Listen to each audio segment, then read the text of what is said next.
Hello and welcome. You know that little pill we take when we're sick? Have you ever stopped to wonder about its journey?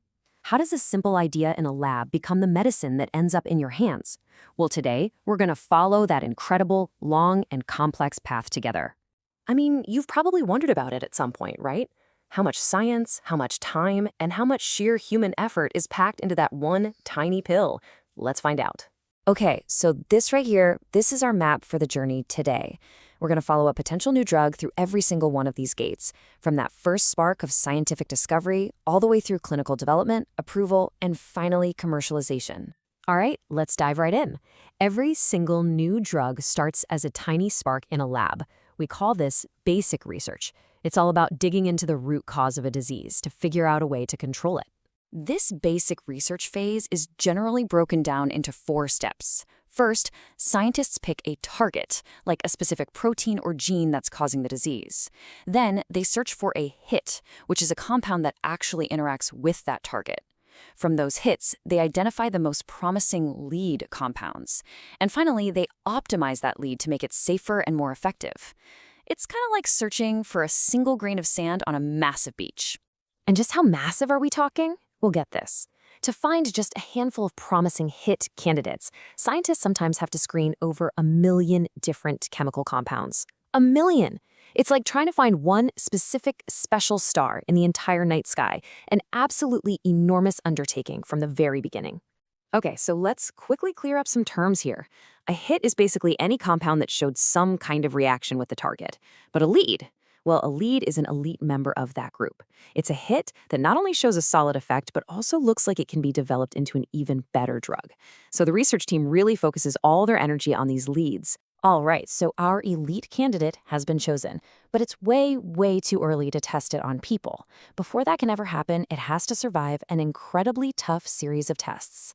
We're now entering the preclinical stage, moving from the lab bench to animal studies. The whole point of the preclinical stage is to see how this drug works in a living system, an animal model. Researchers need to answer 2 huge questions. 1, is it effective? And 2, even more importantly, is it safe? If the drug is too toxic or just doesn't work, it gets cut right here, no questions asked. And they're looking at way more than just toxicity. A potential drug has to prove itself in a lot of different ways. They study how the body absorbs and gets rid of it. That's pharmacokinetics. And then they study how the drug affects the body, pharmacodynamics. They even look at whether it can be mass-produced. They really examine it from every possible angle. And this right here is the moment of truth. Based on all the data collected so far, a huge decision has to be made. Go or no go? Do we continue development or do we stop right here? Sadly, this is the point where most potential drugs see their journey come to an end. Remember we started with over 1 million compounds? After surviving that brutal preclinical stage, on average, only about 250 candidates are left standing. That giant funnel is getting incredibly narrow. Now we've reached the part of the process that's the most famous, and also the most expensive and time-consuming. It's time to test the drug in human beings. We're talking about clinical trials. Clinical trials happen in 3 systematic phases. In phase 1, they test the drug on a small group of healthy volunteers, mainly to check for safety. If it passes, phase 2 begins. Here, it's given to a small group of actual patients to see if it's effective, if it actually works. Finally, in phase 3, the drug is tested on hundreds or even thousands of patients to confirm its effectiveness and safety in a large population. So what are the odds of success? Well, as you can see from this chart, they're not exactly high. The probability of passing each stage is tough, but look at the jump from phase 2 to phase 3, only about 30%. This is the stage where the drug's effectiveness is tested for the first time, and it's why phase 2 is often called the valley of death in drug development. So after starting with over 1 million possibilities, after years of research and billions of dollars invested, after completing this entire marathon, the number of new drugs that finally sees the light of day could be just 1. That is the reality of new drug development. Okay, so our drug has made it through the incredibly long tunnel of clinical trials, but there's one final hurdle left. It has to get the stamp of approval from government regulatory authorities.